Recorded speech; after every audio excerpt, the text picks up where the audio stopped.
কিছু শেয়ার করেছিলেন যে কি সিবিআই ওকে কি করছে? না না, সেটা কিছু বলেননি, কিন্তু উনি বলেছেন উনি ওনার বেস্ট দিচ্ছেন। আমরাও দেখেছি আর আমিও সেটা দেখছি যে উনি বাড়িতে আসতেই পারেননি, আর উনি রাত দিন ওখানে কাজ করেছেন, উনি ওনার বেস্ট করেছেন। লালবাজার আপনাকে কি জানাচ্ছে? পুরো ডিপার্টমেন্ট আপনার পাশে আছে? পাশে আছেন। সিনিয়র কি আপনার সঙ্গে কোনো কন্ট্যাক্ট করেছিল এখনো? কোনোভাবে মনে হচ্ছে যে অনৈতিকভাবে তাকে কি মনে হচ্ছে?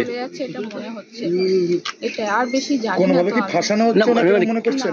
মানে কোনো আইডিয়া নেই, অন্যদিকে যাচ্ছে এটাই মনে হচ্ছে আমার। মানে কেন অন্যদিকে যাচ্ছে মনে হচ্ছে আপনাদের এই ইনভেস্টিগেশন? আমরাও চাই, আমার হাজবেন্ডও কাজ করেছে এতদিন, যে এত কষ্ট করেছে যে নির্যাতিতার বিচার হোক, এটা আমরাও চাই। মানে আমারও দুটো মেয়ে আছে, আমি ফিল করতে পারি, আর তার জন্য যা করার সেটা সব করেছেন উনি সিবিআইয়ের সঙ্গে কোঅপারেট করেছেন। তারপরে খবর তো আমি জানি না, আমাকে ওখান থেকে জানানো হয়েছে যে ওনাকে। আর একটা ইনপুট পেলাম ম্যাডাম, আপনারা ওই দিন অনেক রাত অবধি একটা অ্যারেস্ট মেমোর জন্য সিজিও কমপ্লেক্সে গেছিলেন, কিন্তু ওরা সেটা আপনাকে দিতে লেট করছিল। কি এক্স্যাক্টলি হয়েছিল? আমি ছিলাম ওখানে, অনেকক্ষণ আমাকে ওয়েট করানো হয়েছে এবং 3 ঘন্টার উপরেই হবে। ওনারা প্রথমে দেখা করতে দিচ্ছিলেন না, কিন্তু কি মনে হলো ওনাদের, অনেকবার রিকোয়েস্ট করার পরে গিয়ে ওনারা আমাকে দেখা করতে। মানে মনে হচ্ছে আপনাদের যে কোনোভাবে ফাঁসানো। ম্যাডাম আপনার নামটা একটু? मेरा name Mrs Sangeeta Mandal, wife of Mr Abhijit Mandal, हमारे ताला पुलिसের ওসি।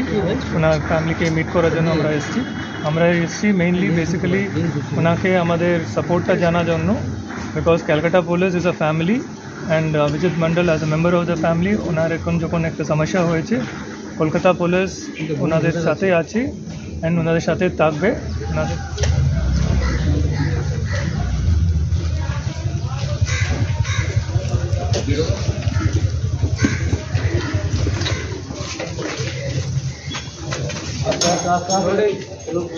এই মুহূর্তে আমরা সার্ভে পার্কে রয়েছি। অভিজিৎ মন্ডলের বাড়িতে যে ছবি আমরা দেখাবো, সঙ্গে দেখতে পাওয়া যাচ্ছে বিদিশা কালিতা, ডিসি যাদবপুর, এছাড়াও deputy commissioner east division Arish.